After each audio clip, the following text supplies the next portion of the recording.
Better than anyone on the right, Rush Limbaugh knows not to bother denying that von Brunn's rhetoric sounds a lot like Rush Limbaugh's. President Obama is a puppet of others, the government is enemy, somebody coming to take your guns. Instead, today, Limbaugh and other right-wing radio hosts chose an entirely different tack: offense, in both senses, blaming liberals for von Brunn until slipping 15 minutes later and contradicting his own claim about the left's influence. He hated both Bushes. He hated neocons. He hated John McCain. He hated Republicans. He hated Jews as well. He believed in an inside job conspiracy of 9/11. This guy is a leftist, if anything. This guy's beliefs, this guy's hate stems from influence that you find on the left, not on the right. They want turmoil, and if it doesn't exist, they create it. Now, this Jew hater who killed yesterday was a nut. I doubt that he was influenced by anything other than his own mental illness. Except we know von Brunn's influences. He even lists his character shapers on his website. Quote, in 1964, General Pedro del Valle gave me John Obiete's The Iron Curtain over America. For the first time, I learned how Jews had destroyed Europe and were now destroying America. General del Valle was a Republican. Quote, General del Valle recommended that I be given a position with Noontide Press. Noontide publishes right-wing books. Willis Carto was its founder, he wrote. Willis Carto, a right-wing Holocaust denier, whose Liberty lobby hosted speakers such as Phyllis Schlafly, Republican. Talking Points memo reports that von Brunn switched his website domain on June 1st to a man who shares a phone number with a woman who is listed as a Michigan coordinator for former presidential candidate Ron Paul, who is at least nominally a Republican. Von Brunn himself posted on the Republican website Free Republic, spouting the right-wing claim that Obama's birth certificate was forged, defending President Bush against Dan Rather, and claiming the media had tried to destroy Sarah Palin.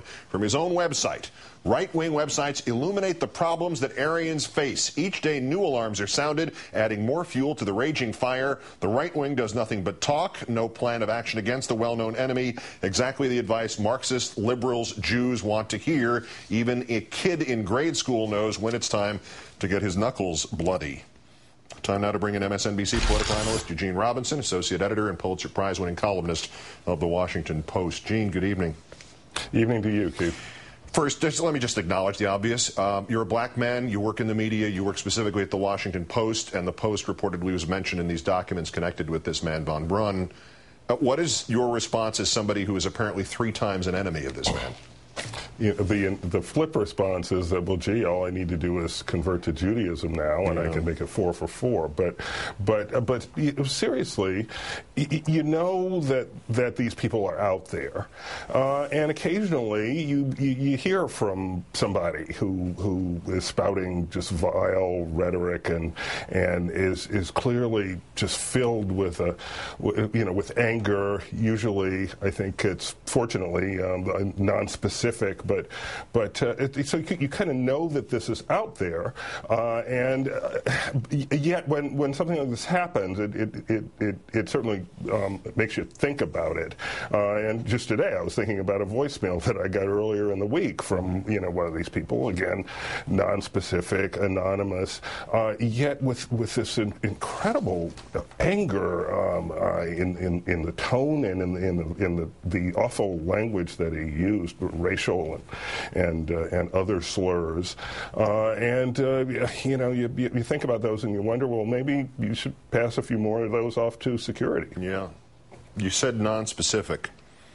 In this case, what makes this case leap out is the specificity. This man listed what he called character shapers on his website, and this is not, idiocy or a guy just stringing together obscenities. This is a well-written, kind of coherent roadmap of his education politically. There's a chronicle in here of 6 decades of the American right wing. Have we seen before an explicit indictment of the extreme right provided by somebody who took that sort of final fatal step on its behalf? Not that I can recall, actually, and not one that is, as you said, as well written. These guys tend not to be that coherent in terms of putting their ideology, such as it is, down on paper. But von Brunn was, and nobody would claim that he was a mainstream Republican who would show up at the convention or something like that, or work precincts for a candidate.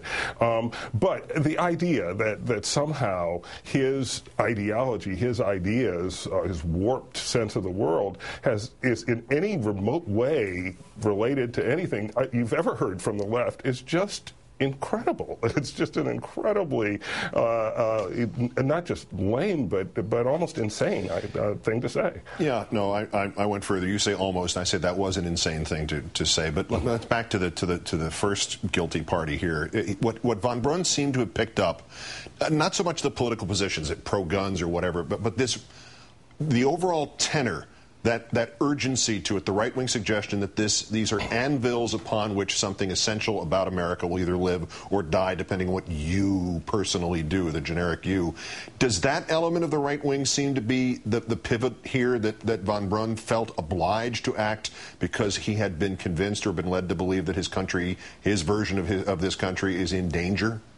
It could be. I think that's an interesting and I think correct way to look at it, because in these cases you get the sense of people feeling there's an urgent danger of losing America. Now, it's the America they think we're about to lose is an America that never was. It's an America where the Constitution prohibits an income tax, and that we're on the gold standard, I guess, and there's no Federal Reserve Bank and on and on. But the anger does seem to spring from the sense of emergency, and this odd sense that our elected officials, for example, a president who comfortably won the popular vote and won a landslide of the electoral vote, Democrats in Congress who increased their majorities by popular vote, popular will, that our elected officials are somehow taking the people's will out of their hands or not representing that will when it was clearly expressed. So this is an undemocratic ideology in every sense of the word. I, by the way, completely concur with you that there'd be no mistaking this man who did this for a rank-and-file Republican, and any impression that would have been left that way is wrong. Having said that, about Republicans and the humoring and embracing of the right-wing sideshow freaks who claim America is in danger in this way, leading to this as the most extreme example of that. Is there a way for them to continue to do this without essentially spitting on the memory of the museum guard or the Jewish groups or just the people who were not harmed and were psychologically damaged yesterday? Or is this the moment at which somebody in the Republican Party has to stand up and go, you do not have anything to do with us and we will have nothing to do with you?